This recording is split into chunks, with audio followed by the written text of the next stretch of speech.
नमस्कार। 4 PM पर आप सभी का स्वागत है। मैं हूं आपके साथ अब्दुल करीम। इटावा में यादव जाति के कथावाचक कथा करने गए थे और वहां पर ये आरोप लगा कि ब्राह्मण समाज के लोगों ने कथावाचकों पर हमला बोला, उनके बाल मुंडवाए गए, उनकी चोटी काटी गई और एक महिला से पैर भी छुआए गए। तमाम तस्वीरें वहां से सामने आई थी। तो जिस तरह से यादव जाति के कथावाचकों के साथ अमानवीय व्यवहार वहां पर किया गया, उसके बाद ये पूरा मामला जो है वो जाति में तब्दील हो गया और दो जाति का मामला होने की वजह से उत्तर प्रदेश में इस वक्त यादव बनाम ब्राह्मण चल रहा है।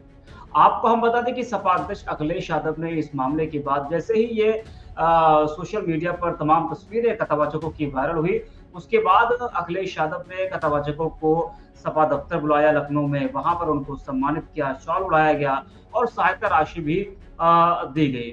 और जो ब्राह्मण समाज के कुछ लोग हैं, मामला जब ज्यादा बढ़ा तो उनके ऊपर मामला दर्ज हुआ, केस दर्ज हुआ और पुलिस ने कुछ लोगों को हिरासत में गिरफ्तार किया।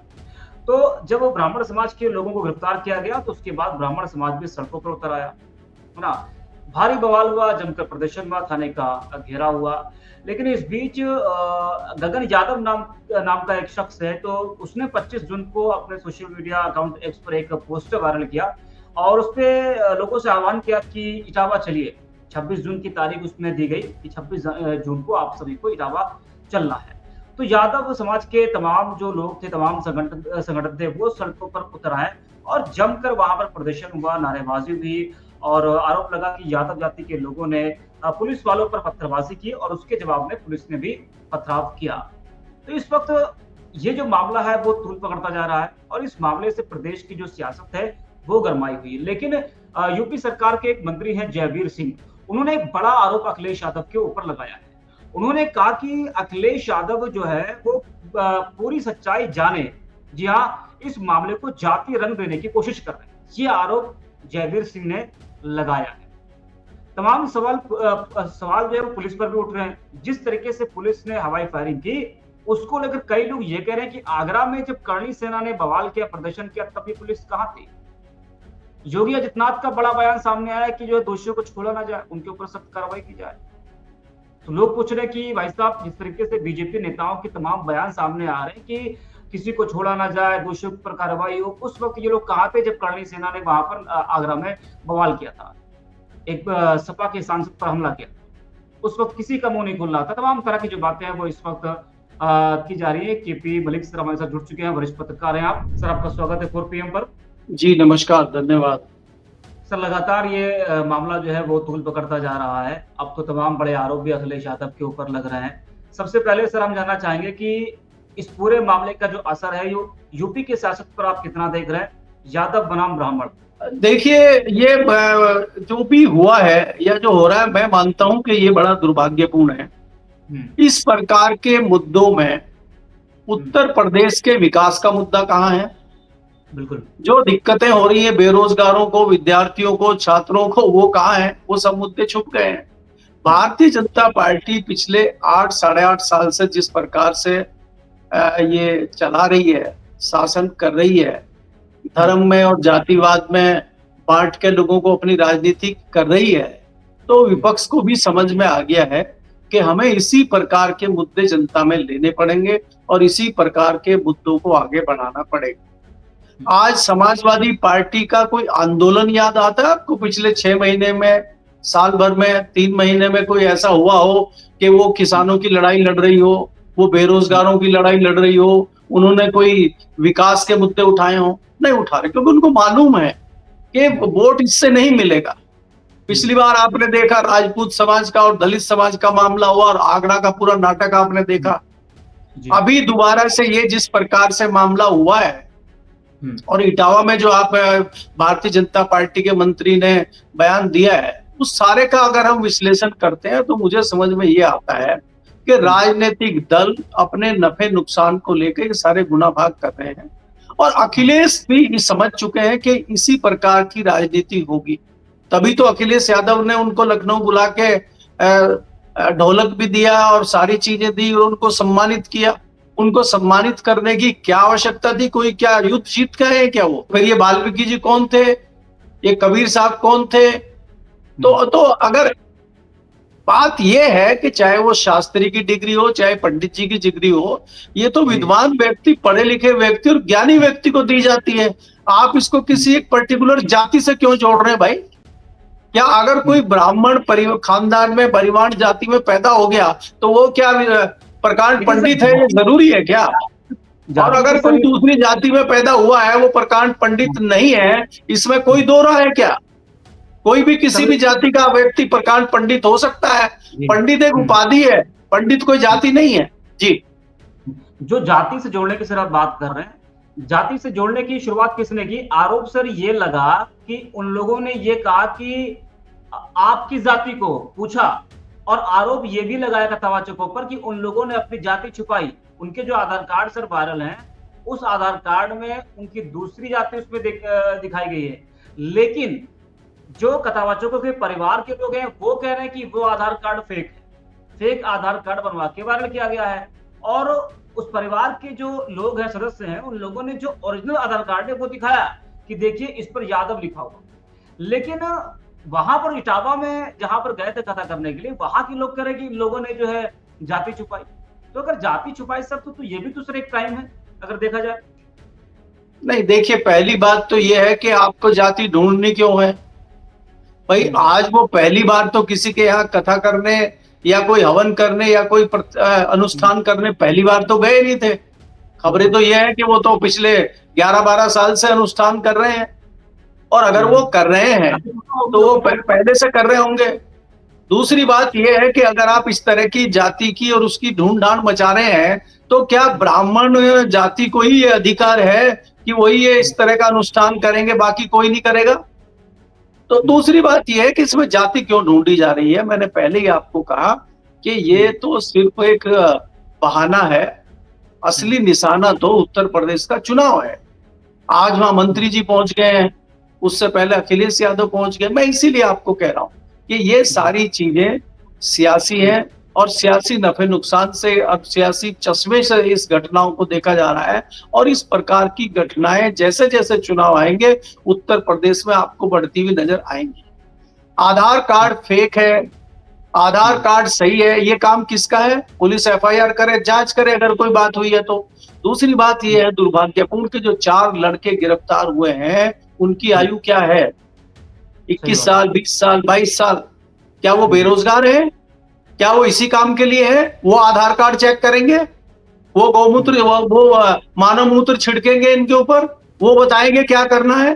तो इसलिए ये जो एक भटकाव का रास्ता प्रदेश में आ गया है, ये बड़ा दुर्भाग्यपूर्ण है। इस पर सरकार को और विपक्ष को भी विचार करना चाहिए। मुझे लगता है कि इन सारी चीजों से उठ के हमें सरकार, किसी की भी बने सरकार, देखिए सत्ता किसी की भी आए, आज भारतीय जनता पार्टी की है, कल को समाजवादी पार्टी की होगी, परसों किसी और की होगी, लेकिन समाज में जिस प्रकार की आप ये गंदगी फैला रहे हैं, ये बहुत दुर्भाग्यपूर्ण है। और आगे आने वाले समय में इसका बड़ा नुकसान होगा, क्योंकि जिस प्रकार से आप कर रहे हैं, चाहे वो पिछली 6 महीने की कोई भी घटनाएं आप देख लीजिए, आगरा की घटना देख लीजिए, ये इटावा की घटना देख लीजिए, उससे पहले आप संभल की घटना देख लीजिए।